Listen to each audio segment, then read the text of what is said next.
여러분 역대기를 읽어보시면 알겠지만 역대기는 족보가 많이 나오고 또 역대상 전체가 다윗의 이야기입니다. 역대하는 솔로몬부터 그렇게 갑니다. 이제 사무엘상하 열왕기상하는 이제 우리식으로 말하면 네 권로 된 유다와 이스라엘 이야기고요. 역대상하는 이제 북왕국 이스라엘은 빼버리고 남왕국 그것도 사울왕 이야기는 그냥 생략하고 다윗 왕의 이야기를 주로 그렇게 하고 있는데 역대상 전체에 족보 빼면은 다윗왕 이야기입니다. 그래서 20몇 장까지 다윗왕 이야기가 많이 있는데 그것은 이 다윗왕이 예수 그리스도의 예표이시기 때문에 하나님께서 통치하는 나라의 왕이 어떠해야 하는가 하는 것을 우리에게 잘 보여주고 있습니다. 앞장까지 다윗은 예루살렘을 정복하고 하나님의 언약궤를 예루살렘에 옮겨오고 하는, 그리고 거기서 백성들과 함께 기뻐하고 제사를 드렸습니다. 우리식으로 말하면 그만하면 어지간하다. 이제 왕으로서 난공불락의 성 예루살렘을 정복하고 수도를 삼고 또 하나님이 허락하지 않아서 성전을 못 지었지만 성막을 치고 거기 하나님의 언약궤를 모셔왔으니까 이제 할만하죠. 그리고 자기가 세 번째로 온 이스라엘 12지파의 지지를 받는 왕으로서 처음에는 사무엘이 몰래, 그 다음에는 유다 지파만, 이제는 온 이스라엘 지파의 왕이 되고, 그럴 것 같은데 다윗은 거기서 멈추지 않습니다. 왜 그렇습니까? 그 해야 될 과업이 여전히 남아있기 때문입니다. 그것이 무엇입니까? 하나님께서 약속의 땅, 하나님께서 기업으로 주신 땅에 있는 모든 이방 민족들을 물리치는 것이 다윗이 한 일입니다. 그 후에 하는 말은 아까 말한 것처럼 언약궤를 예루살렘에 모셔오고 예루살렘을 정복하고 왕으로서 할 만큼 한 다음에 우리는 어느 순간에 이만하면 됐다라고 생각하면 그때부터 하나님의 역사나 하나님 은혜가 끊어지는 수가 있습니다. 엘리사는 자기에게 온 선지자의 생도가 남편이 선지자의 생도가 죽고 그 아내가 아들과 너무 가난해서 먹을 것이 없다 하니까 그러면 모든 이웃에게 그릇을 빌려온다. 너희들에게 남아있는 기름 한 병을 가지고 그 빌려온 그릇에 다 이렇게 부어라 하니까 문을 닫고 부으니까 병에서 기름이 계속 나오는 거예요. 그러다가 이제 아이가 엄마 이제 그릇 빌려온 거 다 끝났어요 하니까 기름이 딱 끝이는 것을 보게 됩니다. 하나님께서 그 기적적으로 기름이 계속 나오게 하셨는데 그 기적이 왜 멈춥니까? 더 이상 그릇이 없기 때문에. 빌려온 그릇이 없으면 이제는 더 이상 하나님의 은혜가 임하지 않습니다. 다윗은 왕으로서 사울왕도 죽었고 자기가 온 이스라엘의 왕이 되고 예루살렘을 정복하고 언약궤까지 옮겨왔으니까 이만하면 됐다 그렇게 하지 않고 그는 끝까지 하는 것을 볼 수가 있습니다. 왜 그렇습니까? 하나님께서 그러시기 때문입니다. 하나님께서도 우리의 구원을 이루실 때까지 멈추지 아니하시고 열심을 내십니다. 그것이 하나님께서 하시는 방식이고 또 하나님의 백성들도 나의 달려갈 길을 다 달려갈 때까지, 저녁에 우리 김윤수 목사님 설교한 것처럼 사명을 다 할 때까지 끝까지 자기 일을 하는 것입니다. 그런 면에서 다윗은 역시 예수 그리스도의 예표가 되고 또 구약에서 역대에 가장 존경하는 왕으로 기록하고 있습니다. 블레셋 사람들을 쳐서 항복을 받고 블레셋 사람들의 손에서 가드와 그 동네를 뺏고, 여러분 가드라고 하는 동네는 여호수아 때 정복하지 못한 동네로서 블레셋 사람들이 그 후에 계속 장성해서 우리가 잘 아는 골리앗의 고향입니다. 골리앗이 이 가드 사람으로서 이스라엘 백성들을 많이 괴롭히고 사울왕이 통치할 때에 그가 싸움을 도두면서 제일 센 사람하고 붙자 그렇게 했을 때 손엔 다윗이 가서 물맷돌로 골리앗을 물리친 그 지경이 가드입니다. 이 가드 사람 가운데는 용사들이 많았고 골리앗의 동생 라흠이라고 있는데 그도 아주 키가 크고 힘이 센 용사였습니다. 다윗은 그 가드 지역을 중심으로 한 이 블레셋을 정복했습니다. 2절 모압을 침해, 모압 사람이 다윗의 종이 되어 조공을 바치니라. 출애굽할 때 모압은 롯의 후손이기 때문에 하나님께서 그냥 두어라 해서 뒀는데 그때 길을 비켜달라 해도 길을 안 비켜준 사람들입니다. 이스라엘이 약속의 땅 가는 데 있어서 도움을 전해주지 아니하고 오히려 방해하던 세력이었습니다. 하나님이 허락하지 않아서 그때는 모압을 두었지만 이제 다윗은 모압을 쳐서 그들의 다윗의 종이 되어 조공을 바치니라. 그렇게 되어 있습니다. 그러니까 진자는 이긴 자의 종이 되고 다윗이 하나님께 주신 약속의 땅에서 자기가 최선을 다해서 정복하는 만큼 그 지경이 더 넓어지게 되는 것을 볼 수가 있습니다. 우리는 갈렙이 나이가 많아도 가나안 정복 때 85세로서 이 산지를 내게 주십시오 하고는 헤브론 산지를 취해서 얻어간 것을 알 수가 있습니다. 그 헤브론 산지는 지금도 이스라엘에서 아주 아름다운 지역으로, 물이 많은 지역으로 되어 있는 곳입니다. 그 다음에 소바입니다. 소바 왕 하다데셀이 유브라데 강가에서 자기의 세력을 펴고자 하며, 아시는 대로 유브라데스 강은 아주 큰 강입니다. 고대의 문명들은 물이 중요하기 때문에 큰 강을 중심으로 일어났습니다. 중국의 황하강과 양쯔강에, 인도의 겐지스 강에, 그리고 이 바벨론에 있는 유프라테스 강, 티그리스 강에도 큰 문명들이 많이 일어났는데, 이 유프라테스 강에 일어난 문명이 바벨론이라든지 메데라든지 파사라든지 그런 나라들이 세워졌습니다. 이제는 이 소바라고 하는 나라, 그 왕의 하닷에셀이 유프라테스 강가에서 자기의 뜻을 펴면서 큰 나라가 되어가고 있었습니다. 다윗이 싸워서 병거 1000대와 기병 7,000명과 보병 2만 명을 빼앗았다 했으니까 얼마나 강해질 수 있는 나라였습니다. 물론 바벨론은 18만 5천 명의 병거를 이스라엘을 정복하기 위해서 보내기도 하고, 아수르는 그런 건데, 그러나 그만큼 아니지만 지금 막 자라나는 신흥국가였습니다. 다윗은 그 곳에 있는 하닷에셀 왕을 쳐서 그들을 물리치고 말과 병거를 빼앗아 왔습니다. 대적이 점점 더 강성해졌으면 못할 수도 있을 것입니다. 실제로 후에 이 하닷에셀 이후에 일어났던 아수르는 북왕국 이스라엘을 점령시키고, 그리고 이 바벨론의 유브라데스 강가에 일어났던 바벨론은 유다 왕국을 멸망시킨 것을 우리는 알고 있습니다. 그러나 다윗은 그가 왕일 때 바벨론 지역에 있는 유브라데스 강가에 있는 하닷에셀에 통치하는 소바라고 하는 나라를 물리쳐서 오히려 그들에게서 말과 병거를 빼앗아온 것을 알 수가 있습니다. 그 병거 100대의 말만 남기고 모든 말은 다 발에 힘줄을 끊었더니 무슨 말이냐면, 그 당시에는 기병, 전차가 오늘날 탱크와 같은 그런 아주 강력한 군대인데, 하나님께서 다윗에게 너는 말과 병거를 의지하지 말고 나를 의지하라. 그래서 이스라엘에 말과 병거를 많이 두지 말 것을 말했습니다. 여러분, 오늘날 우리가 적과 싸워 이겼는데 적이 가진 핵무기를 빼앗아 왔다. 근데 그걸 폐기한다. 있을 수 없는 일이죠. 그것이 있으면 아주 강력한 병력을, 군대를 가지게 되는데, 그런데 다윗은 그렇게 하지 않았습니다. 다윗은 하나님을 신뢰하는 사람이었기 때문에 그는 이 소바왕 하닷에셀을 이기고도 병거 100대, 마차 100대의 말만 남기고 나머지는 다, 그죠? 병거가 1000대였잖아요.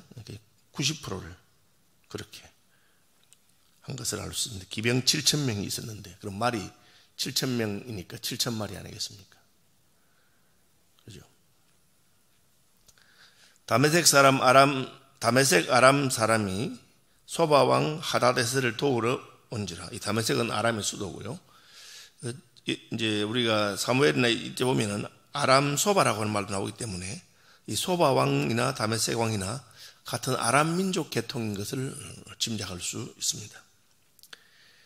이 아람 사람이 소바 왕을 도우러 왔는데, 도우러 온 사람 22,000명을 죽이고 다윗이 다메섹 아람에 수비대를 두었다. 그렇게 되어 있습니다.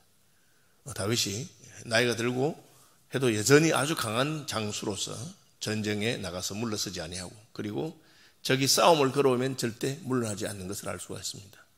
전쟁하는 것을 좋아하는 사람이 누가 있겠습니까? 두렵고 겁이 나는 일이지만, 그러나 그는 이스라엘 왕으로서 자기 영토를 지키고 하나님께서 기업으로 주신 땅을 정복하는 일에 절대 물러나지 아니었고, 그리고 그들을 도우고자 하는 이들도 함께 물리친 것을 알 수가 있습니다. 결국은 보시면 아람 사람이 2만 2천 명이 죽고 다메섹 아람의 수비대를 두며, 이 말은 다메섹은 아람의 수도인데 거기에 다윗의 군대가 주둔했다는 것입니다. 여러분, 미군이 왜 우리나라에 주둔하고 있습니까? 미군이 왜 유럽에 주둔하고 있습니까? 미군이 제일 강한 나라이기 때문에 그렇습니다. 2차 세계대전에 승리했기 때문에 미군은 유럽에 주둔하고 있습니다. 6.25 전쟁에서 미군이 참전해서 승리했기 때문에 여전히 미군이 한국에 주둔하고 있는 것입니다. 다윗의 군대는 다메섹의 수도, 아람의 수도 다메섹까지 주둔하고 있고 그들에게 조공을 받은 것을 말하고 있습니다. 왜 그렇습니까? 6절 마지막에 다윗이 어디로 가든지 여호와께서 이기게 하시니라. 오늘 18장에는 이 말이 두 번 나옵니다. 13절에도 나옵니다. 다윗이 어디로 가든지 여호와께서 이기게 하셨더라. 그렇게 말하고 있습니다. 다윗 왕은 전쟁에 있어서도 말과 병들을 의지하지 아니하고 여호와 하나님을 의지하고 여호와 하나님께서 승리하게 하신 것입니다. 예수님께서도 마찬가지입니다. 자기를 따르는 무리들이 많았지만 예수님께서는 그 무리들을 의지하지 아니하시고 오직 하나님의 뜻에 따라서 하나님의 방법으로 마귀와 싸워서 승리하신 것을 알 수가 있습니다. 다윗이 전쟁에 이기면 많은 전리품을 얻었는데 그 모든 전리품을 하나님께 드렸다고 되어 있습니다. 7절 다윗이 하다데셀의 신하들이 가진 금방패를 빼앗아, 왕도 아니고 왕의 신하들도 금방패를 가졌다고 하니까 얼마나 강한 나라였겠습니까? 그 방패를 예루살렘에 다 가져왔습니다. 또 하다데셀의 성읍 디브핫과 군에서 심히 많은 놋을 빼앗아, 굴이죠. 솔로몬이 그것으로 놋대야와 기둥과 놋그릇을 만들어, 성전에 놋으로 만든 놋 기둥 대야가 아주 놋이 많이 들어간 게 있었는데, 오늘날은 그런 쇠나 놋이나 이런 게 별로 우습지만 고대에는 이게 오늘 우리가 생각하는 무슨 제철소도 없고 그런 재련 공장도 없기 때문에 그것은 굉장히 중요한 것이었고 귀한 것이었습니다. 그래서 전리품 가운데서 빼앗아온 것 중에 성전에 들어갈 것들을 다윗이 다 빼앗아온 것입니다. 그리고 하나님께 드렸기 때문에 후에 솔로몬이 성전을 건축할 때 그것이 성전의 여러 기구들과 기명들을 만드는데 사용되었습니다. 하마당 도우가 다윗이 소바 왕 하다데셀의 온 군대를 쳐서 무찔렀다. 다윗이 이 소바가 아주 큰 나라로 될 수 있는 유브라데스 강을 중심으로 한 나라이기 때문에 강하게 날 수 있는데 다윗이 그들을 무찔렀는데, 그 소식을 듣고 하맛 왕 도우가 아들을 보내가지고 다윗을 축하하고 축복하고 다윗에게 예물을 보내는 것을 알 수가 있습니다. 왜? 그 소바 왕 하다데셀이 하맛 왕 도우를 공격하기 때문에. 이게 참 재밌습니다. 적의 적은 우리 편이라고. 이 하맛은 다윗의 편에 들어갑니다. 다윗이 지금 대적들을 물리치는 것을 보고, 야, 난 다윗과 화친해야 되겠다. 그래서 이방인들 중에서도 하나님의 날개 그는 날에 피하겠다고 하는 이들을 받아주는 경우가 종종 있습니다. 룻기에 보면 룻은 모압 여인이었지만 그 시어머니의 믿음을 따라 이스라엘에 왔고요. 기생 라합은 여리고의 주민이었지만 그는 하나님의 편에 섰을 때 하나님께서 그들을 예수님의 족보에 들어가는 여인으로 세운 것을 알 수 있습니다. 여기 도우라고 하는 왕은 그 아들 하도람을 보내서 다윗에게 은과 금과 은과 놋의 여러 가지 그릇을 가져왔다. 예물을 들고 왔다는 것입니다. 다윗은 그것도 여호와께 드렸습니다. 다윗 왕이 그것도 여호와께 드리되 에돔과 모압과 암몬 자손들과 블레셋 사람들과 아말렉 등 모든 이방 민족에게서 빼앗아온 은금과 함께하여 드린다. 다윗은 자기가 전쟁에서 그 전리품을 자기가 가지기를 원치 않았습니다. 고대 왕들이 전쟁한 것은 적들에게서 전리품을 빼앗아오고 사람들을 잡아서 노예로 사용하고 자기의 재물과 권세를 더 확장하는 수단으로 했습니다. 다윗은 그렇게 한 것이 아니고 하나님의 약속, 언약의 말씀에 따라서 그 지경을 정복한 것이고, 그가 얻은 모든 것들을 하나님께 드립니다. 우리는 사울왕이 전쟁에 아말렉과 싸워서 이기고 좋은 것은 자기 자신을 위해서 빼돌려 놓은 것을 보는데 다윗이 그와는 대비되는 것을 알 수가 있습니다. 다시 말하면 다윗의 중심이 바르고 사리사욕을 위해서 전쟁을 한 것이 아니라 하나님께서 하라고 하시는 영적인 전투를 한 것을 알 수가 있습니다.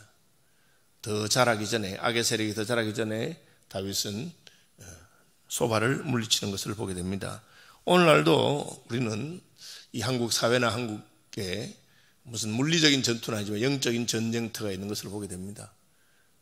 이 시대의 가치관은 성경과 교회의 가치관을 따라서 우리가 하나님 기뻐하시는 아름다운 가정을 이루고 하는 것을 반대하고 동성애라든지 아니면 자기 자신을 위해서 그냥 인생을 낭비하는 그런 또 무슨 여러 가지 안 좋은 사조들이 페미니즘이라든지 뭐 그런 것들이 그냥 한국 교회를 공격해 올 때 한국 교회는 교회 안에 그런 세력이 있지 못하도록 하나님께서 약속으로 주신 지경 안에는 모든 이방의 세력을 물리치는 그런 일을 할 수 있어야 합니다. 12절 이하에는 다윗의 용사들과 다윗의 신하들이 나오는데 스루야의 아들 아비새가 소금 골짜기에서 에돔 사람 18,000명을 쳐 죽인다. 스루야는 요압의 동생이고 또 그 동생은 아사헬이라고 그 아주 유명한 장군들의 형제입니다. 하나님께서는 어떤 이들에게는 이렇게 용사로서의 은사를 주셨습니다. 다윗은 자기 혼자 싸우지 않고 그도 장군이지만 요압이라든지 또 아비새라든지 이런 장군들을 사용했고 그들은 능히 자기의 몫을 감당해서 이 사람이 18,000명을 물리치는 것을 알 수가 있습니다. 그렇지만 그의 인사나 혹은 그의 용맹함이나 지혜가 있어도 결국은 13절에 다시 한번 다윗이 어디로 가든지 여호와께서 이기게 하셨더라 그렇게 되어 있습니다. 우리는 이 두 가지가 모순되지 않는 것을 알아야 됩니다. 하나님께서 승리하게 하십니다. 그러나 다윗이 열심을 내어서 약속의 땅을 정복합니다. 하나님께서 승리하게 하셨습니다. 그러나 다윗 또한 좋은 장군들을 세워서 싸우게 하는 것입니다. 그래서 모순되는 것이 아닙니다. 하나님께서 하시기 때문에 우리가 그렇게 하고 또 우리가 열심을 내기 때문에 하나님께서도 도우시는 것을 알 수가 있습니다. 다윗이 온 이스라엘을 다스려 이제 온 이스라엘을 왕으로서 통치하되 정의와 공의를 행했다. 모든 백성에게 정의와 공의를 행했다. 이것이 성경이 말하는 참된 왕입니다. 의롭게 통치하는 것입니다.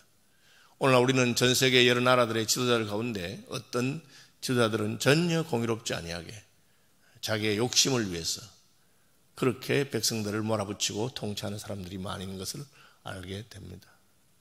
지금도 무슨 태국 같은 데는 국민투표를 해서 백성들의 뜻이 다 정해져도 여전히 권력을 잡고 있는 군부가 자기 권력을 내놓지 않으려고 한다든지 미얀마 같은 데도 여전히 국민투표가 끝나도 그것을 뒤집고 그렇다 이렇게 그렇게 하는 것은 하나님이 기뻐하시는 그런 통치는 아닙니다.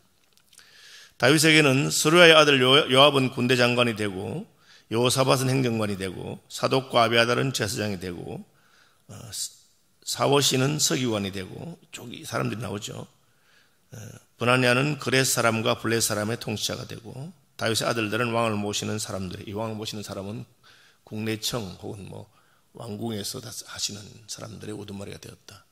여러 사람들을 적재적소에서 잘 세우고 그렇게 해서 하나님의 나라를 통치하는 것을 볼 수가 있습니다.